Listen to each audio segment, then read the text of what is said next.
Mark, Korea signed a very important step for the Formula E, but also a very important step for you.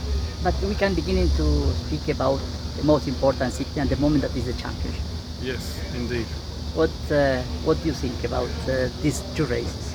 Yeah, these two races are interesting going into the last two, obviously. Usually we do a pretty good job at the first time people have been at a racetrack, so hopefully we have a good race weekend. Obviously Jeff still has an outside chance, and the team obviously is still within grasp, or let's say the championships are still within grasp, so we've obviously got to go for it, but it's a lot more difficult than a few races ago. Jeff, in the last race said that now we have a minus pressure. This can be better or not? Yeah, that's a good point, I suppose.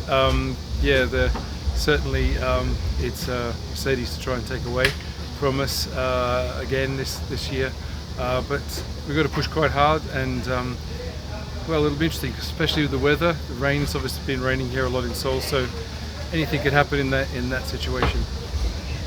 Formula E is obviously it's a jump up and down in every race.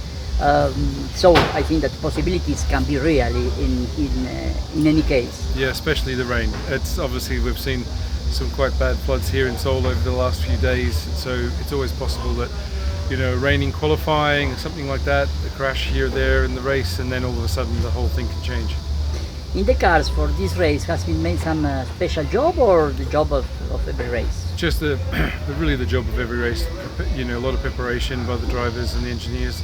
So we're pretty used to doing this type of preparation, having also been the 100th race, so we're getting quite good at it. You speak about the 100th race. Here it's another step for the Formula E, and also for you, because you are from the first race in Beijing 2014. Yes, it's been an interesting ride, and enjoyed it thoroughly. Glad we joined Formula E at the very beginning, and it's quite exciting to be here still after the 100th race. Is something special for everywhere arrive at this point, but how do you live personally this step? Yeah, I mean, it's great. It's a long time since I left F1 and then started to look at, you know, the future of what I thought was motor racing was going to be. Obviously in 2014 was when we first did electric racing, and a lot of people thought, you know, we were crazy and it would never happen.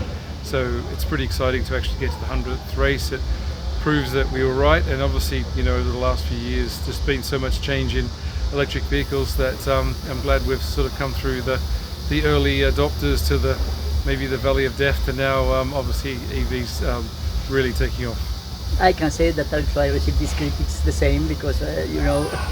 Yes, it's a lot of people complained and everything, but you know, with the amount of models available now and some of the tipping points happening, getting over certain percentages of sales, you can really say it's moving on from the early adopters to, well, general public now. You know, we spoke about the past, present, and the future. What you can say? The future, we'll have to get to that after the 100th race, and then we'll get on with what's happening next. There are no possibility to know something more about what will do Mark Preston, DS Cheetah, DS Automobiles? Not yet. Let's see till after the race. Okay. All Thank right. you very much. Thank and you. Good luck. Thank you. Bye.